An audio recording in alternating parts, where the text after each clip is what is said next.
Hawakan mo ang balikat ng nasa harapan mo at masahihin mo. Hoy! Huwag kang matulog, nandito na ang gwapo.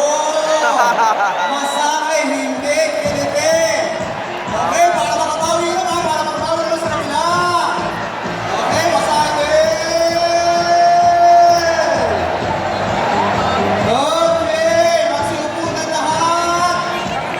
Bubarin ang mga sapatos, meron tayong boots pa. Okay? Great morning! Ako po si Attorney Andrew N. Magturo. Okay? Meron po bang abogado dito? Taas ang kamay? Wala. Meron po bang mga akusado dito? Taas ang kamay? Marami. Okay? So magpapakilala po muna ako para sa mga hindi nakakakilala sa akin. Ako po si Attorney Andrew Magturo. Magturo po ang apelido ko kasi po nananalaitay sa dugo namin ang Magturo. Naniniwala po kayo? Baka pag hindi ako nagturo habang nabubuhay, isumpa ko ng kami mga ninuno at mga kalahi. Ang first name ko po ay Andrew. Pakiulit nga? Yes, ang first name ko po ay Andrew. Sa mga kalalakihan, you can call me Drew. Sa mga kababaihan, you can call me anytime. Ang middle initial ko po ay M. Ang middle initial ko po ay M kasi po ang middle name ko, Magaling. Tawagin niyo ako Attorney Drew Magaling Magturo. Opo, abogado po ako may profession. Matagal na po ako abogado. 18 taon na po ako abogado. First 3 years ko po, corporate lawyer po sa Makati. After 3 years po, lumipat ako sa isang mas malaking kumpanya. 9 years naman po ako doon. So 12 years po ako sa corporate world. After 12 years po sa corporate world, nagtayo na po ako ng sarili na office. Dumating po sa amin ang first bite of class, tanda-tanda ko pa po, September 2008. September 2008, ang una po naniwala dito, yung asawa ko. Yung asawa ko po ay isang judge. Hindi lang po siya basta-basta judge. Kasi meron pong municipal trial for judge, meron pong metropolitan trial for judge. Ang asawa ko po, mas mataas doon. Kasi yung asawa ko po, isa po siyang regional trial for judge.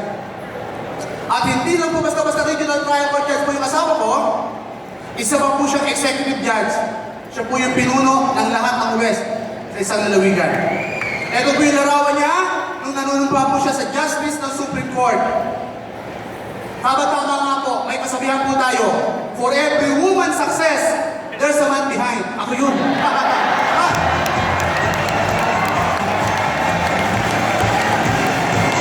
Hindi ako naniwala. Siyempre, number 1, actually po hindi ako sumali sa first bite of class. Sinali ako ng asawa ko.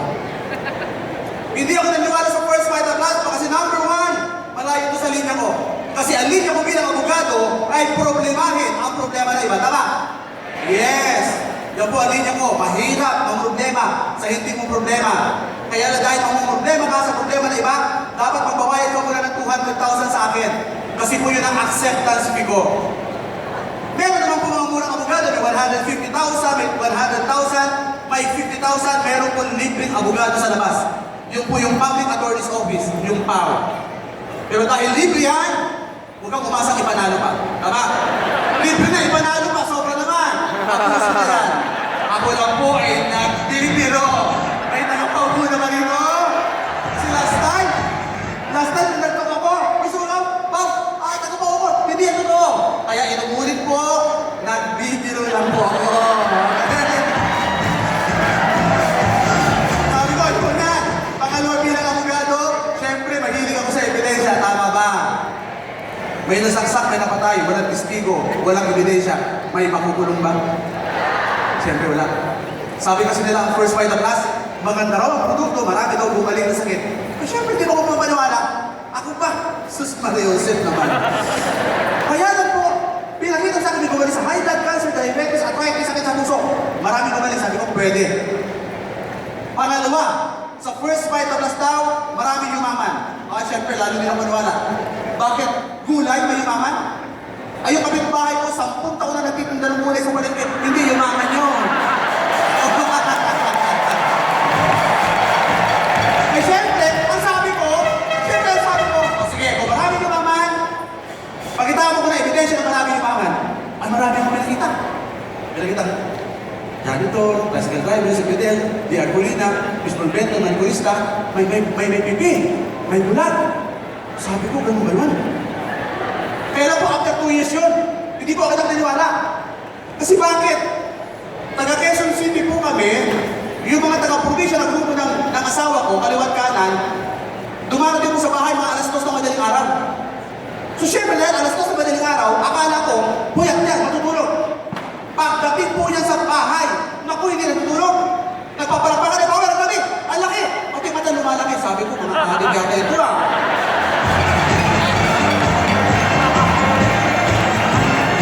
Yun, 2 taon yun. Hindi ako naniniwala. Kasi lang, pero siyempre, ang ginagawa ng asawa ko, for 2 years, umi-style. Style na hindi ko halata.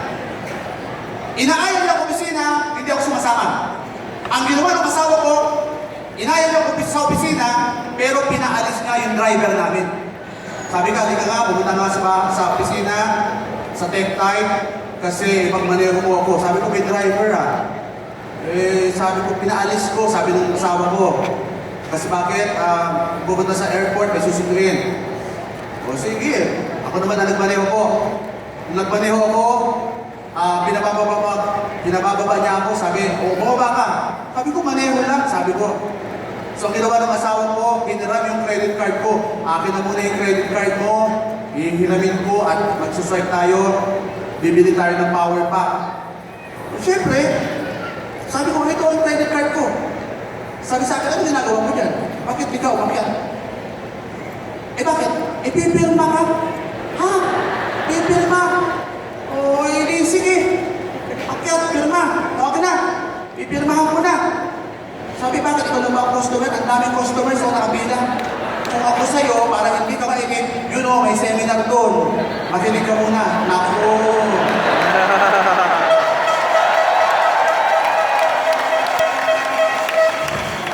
Ayun. May bukas sa pintuan. Pang-silip ko. So, nakita ko. Si Idol Manny Antonio. Pinikwento yung unggoy. Nakalahati na. Sabi ko, pareho pa rin ah. Ang dami. Ganun pa rin, natatawa pa rin. Napapalakpakan na sa sipa ko, power, grabe, ang laki. Pati ba na lumalaki? Sabi ko, baka yung napinuno ng punto dito. Ayun. Kaya na, siyempre, may dumating po na pagkakataon na pagpunta namin, medyo konti ang tao, so nakakapasok ako ng konti. Dumating naman ang pagkakataon, nasa gitna na ako ng room. Tapos dumating, without me noticing, nandun ako sa harap. Sabi ko, ayos na ito. Kaya lang, sumobra naman. Wala naman ako sa harap. Nandito na ako sa ibang lado.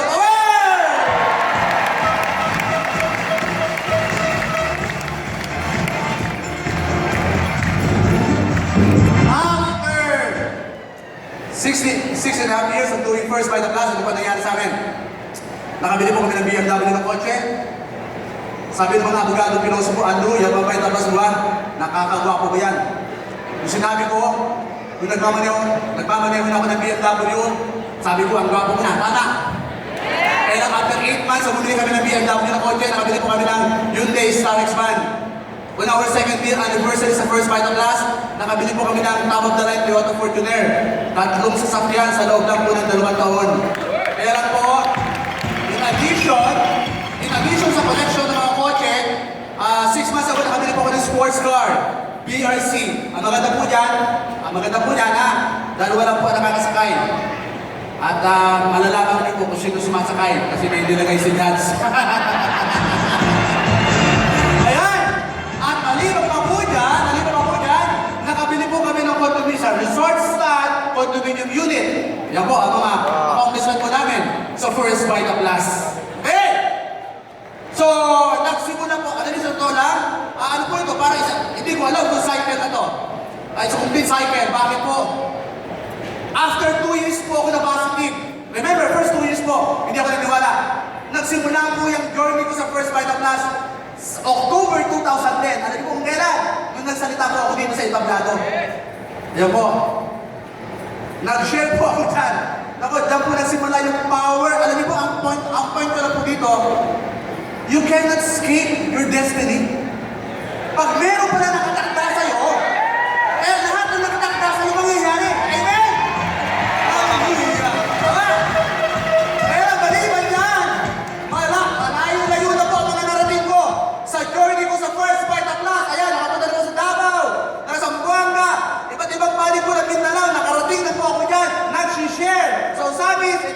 Zamboanga. Yep.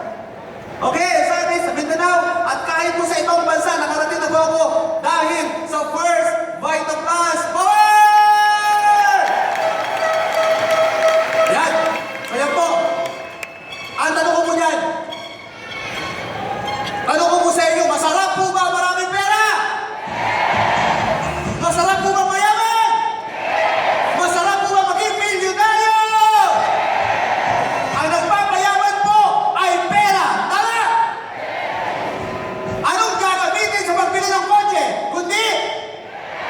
Anong gagawin sa pagbili ng bahay? Kundi? Anong gagawin sa pag-travel abroad? Kundi? Yan po, pera. Pero pera, hindi po yung money. P. Positibong pagbabago. Yan po ang kailangan para maging matagumpay sa first Vita Plus. Why? For things to change, you have to change. Dapat may magbago sa'yo. Alam niyo po ba ang pagyaman? Ang pagyaman po ay nagsisimula sa inyo. At nagsisimula yan sa pagbabago mo. Hindi mababago ang buhay mo kung walang pagbabago sa'yo. Kung dati kang negative, dapat maging positive ka. Kung dati complain ka ng complain, stop complaining. Kung dati wala kang tiwala sa sarili mo, magkameron ka ng tiwala sa sarili mo. Kaya nga meron mga season na ganito, may mga training sa opisina, para kung wala kang tiwala sa sarili mo, unti-unti manunumbalik ang pagtitiwala mo sa sarili mo.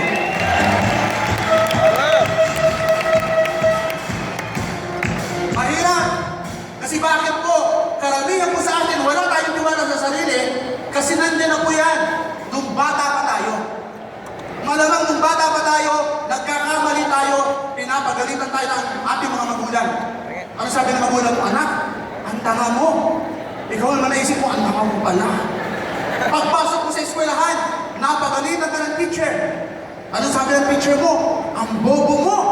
So naisip mo, ang tanga ko, ang bobo ko na. Hanggang dala mo ito sa iyong pagtanda. Nung bata ka pa, nangangarap ka. Ano sabi ng magulang mo? Anak, mahirap lang tayo. Huwag kang mangarap. Kaya paglaki mo, para sa'yo, mahirap yumaman. Pinakita sa iyo ang first Vita Plus. Sabi sa first Vita Plus, yayaman ka. Ano sabi mo sa sarili mo? Hindi ako yayaman, mahirap lang ako.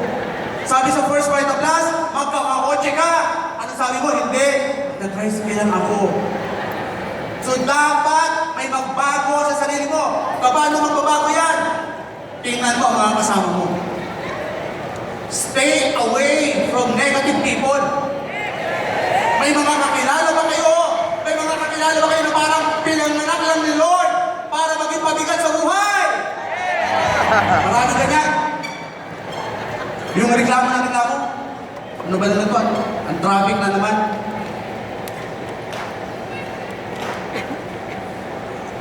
Ano ba naman to? Si Mr. umuwi sa bahay. Nakita, ano ba pagkain ko? Nagpapakapagod ako sa trabaho. Ito lang ang pagkain.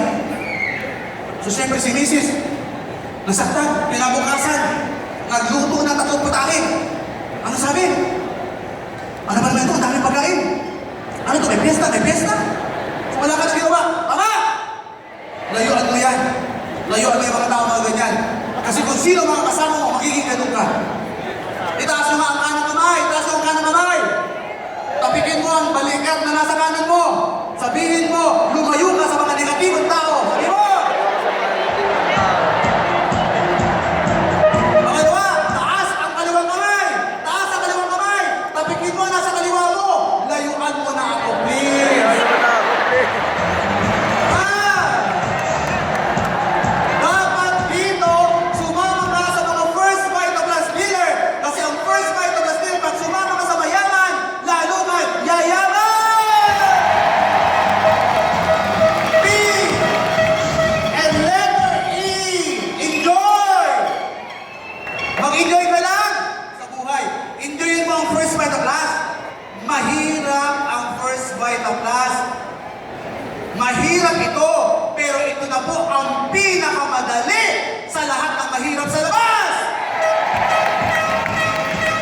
Alam mo kung bakit mahirap ka? Mahirap ang lolo mo, mahirap ang tatay mo, mahirap ka. pamilya mo ay ipapamana mo pa sa mga anak mo. So, nung gagawin mo, alam nyo kung bakit hindi nyo nai-enjoy ang first vital class? Hindi nyo kasi ginagawa araw-araw. Hindi nyo ginagawa araw-araw. Dapat araw-arawin nyo to. Napapansin nyo minsan? Napapansin nyo minsan sa mall? May makikita kayo magandang babae? Magandang babae, tapos yung boyfriend, pangit. Pansin mo? Tapos sweet na sweet, gano'n, tama? Meron, ito yung kwento ko. Yung kwento dyan eh. Merong isang magandang babae. Kamukha ni Judge Marturo. Tapos, merong pangit na lalaki. Hindi ako yun.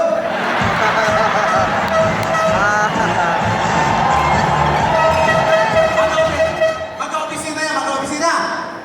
Ang ginagawa ng lalaki, ng pangit na lalaki, araw-araw, pumupuri siya doon sa maganda. Pero alam niya lang, pangit talaga siya. Pag nakikita sila sa opisina, sa umaga, sabi ng lalaki sa babae, ang ganda naman ng hair mo. Ayun. Siyempre, yung babae naman, ay, salamat. Ang pangit. Pangalawang araw, pumuri na naman. Ano sabi niya? Ang ganda naman ng blouse mo. Sabi ng babae, thank you. Pero ang pangit talaga. Pangatlong araw, ang ganda ng sapatos mo. Sabi ng babae, thank you. Pero ang pangit. So every time na nagsasalamin yung maganda, ang naiisip niya, si pangit. After 4 weeks, pumasok yung magandang babae. Hindi siya pinansin. Ni pangit. Sabi ni maganda, pumangit na ba ako? Uy, bakit hindi mo ako pinuri? Alam mo sabi ng lalaking pangit? Sabi niya, mahal na kasi kita eh.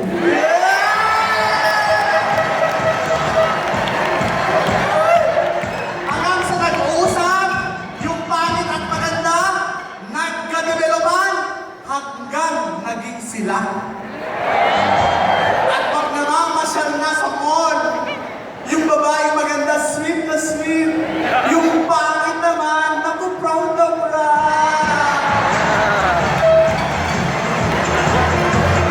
Ano ang punto ko? Ano ang pangit ng buhay mo? Ano ang pangit ng sitwasyon mo? Anong pangit man ng kinalalagyan mo? Araw-arawin mo ang first vital class. Sigurado ako, gaganda ang buhay mo.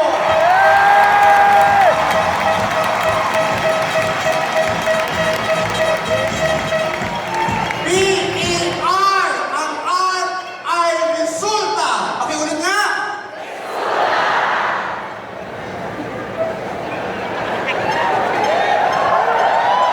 Humingi ka. Humingi ka kung anong gusto mo sa first vital class, bibigay eh. Kaya lang maraming tao dito, maliit ang hinihingi. Kung magdasal mo, maliit eh. Lord, please, kaunti lang, mabayad ka sa kuryente, okay na po sa akin. Eh, binibigyan ka ng pambayad sa kuryente, right? Lord, pambayad na sa tubig, pambayad pa tuition fee lang po, okay na po sa akin. Maliit kasi ang hinihingi mo. Di ba sa Biblia? Ano din, sa tabi ko ha. Di ba sa Biblia, sabi sa Biblia? Ask me, and I shall give you the nation as inheritance. Humingi ka, ibibigay. Humingi ka ng magandang buhay. Tama? Sa first vital class, humingi ka.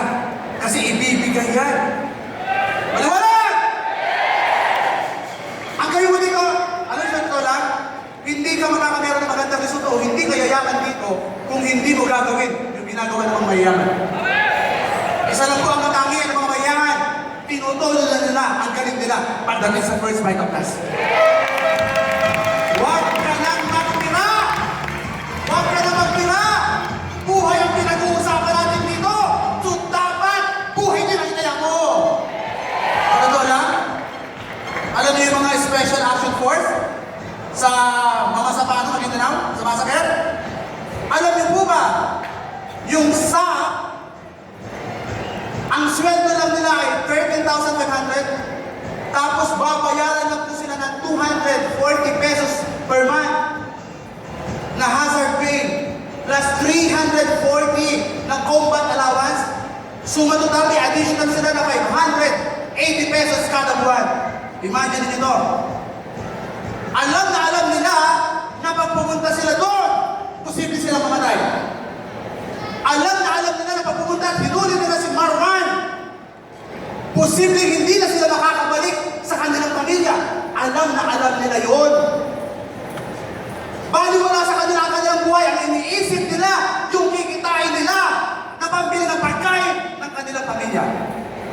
Pero bakit ikaw? Hindi ka naman mamamatay dito Bakit hindi mo ito? Alam mo na pag nag-first Vita Plus ka, makakabalik ka rin naman At alam mo ang reward doon? $5 million from the US government. Alam nila na pag nahuli nila o napatay nila si Marwan, hindi sila makikinabang yung Philippine government. Baliwala yun. Pero bakit sa First Vita Plus, pinitipid mo? Alam mo naman na ikaw, milyon-milyon din nakikitain mo dito, na alam mo rin naman na ikaw at ang pamilya mo ang makikinabang.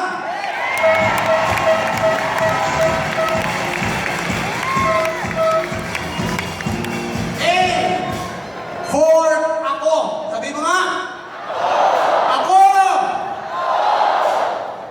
Alam mo sa tala? Pag sinabi mo hindi mo ito kaya, you are right. Hindi mo talaga ito kaya. Pero pag sinabi mo na kaya mo ito, kaya mo talaga ito. Alam mo, meron na naman kwento dito Okay naman, kwento na naman ako? Meron mga kapatid, nasunog ang bahay, ulilan lubos, napatay ang mga magulang, pumunta sa gubat. Nung pagpunta nila sa gubat, nakita nila yung ermitanyo. Sabi ng bunso, Kuya, di ba yan yung ermitanyo? Di ba may kapangyarihan yan? Oo. Nilapitan nila, Mamang ermitanyo, alam niyo po, patay na po ang mga magulang namin. Pwede niyo po bang kupin niyo kami? Sabi ng ermitanyo, uminom ka muna ng tubig para maganda ang kwento.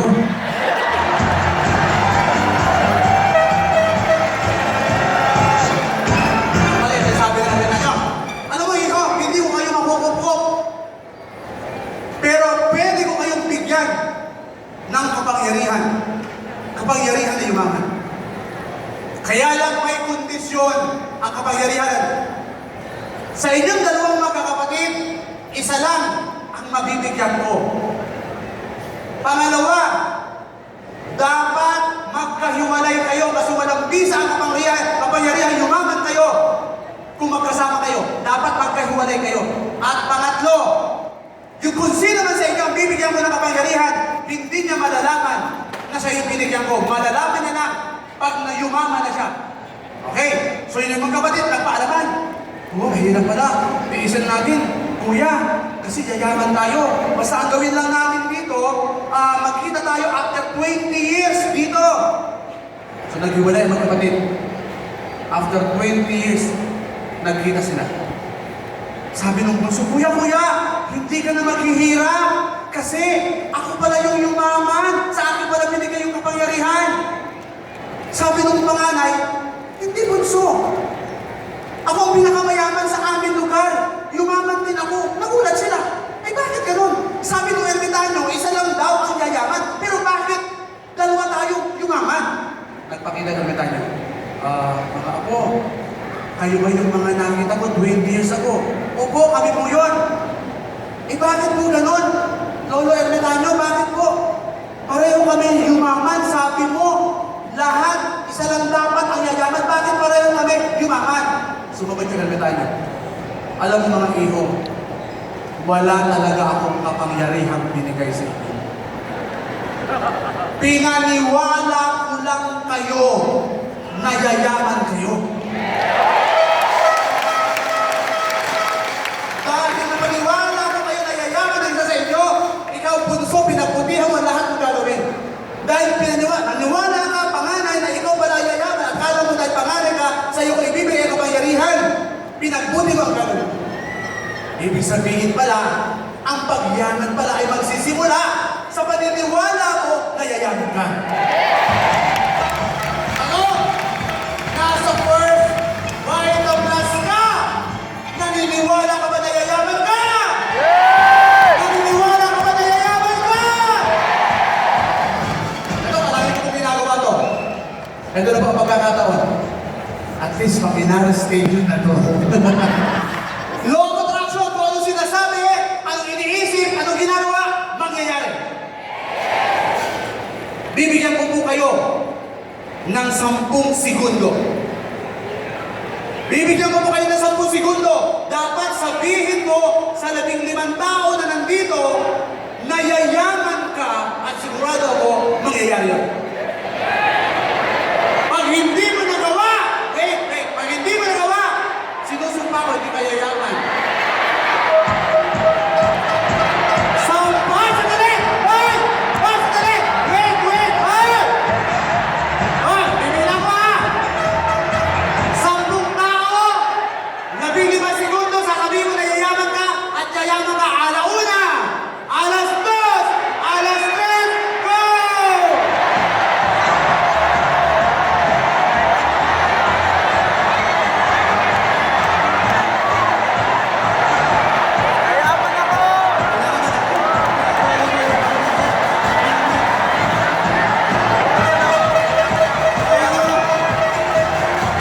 Sinong nakalabing-lima? Ano? Umasa ka ba? Lahat yayaman!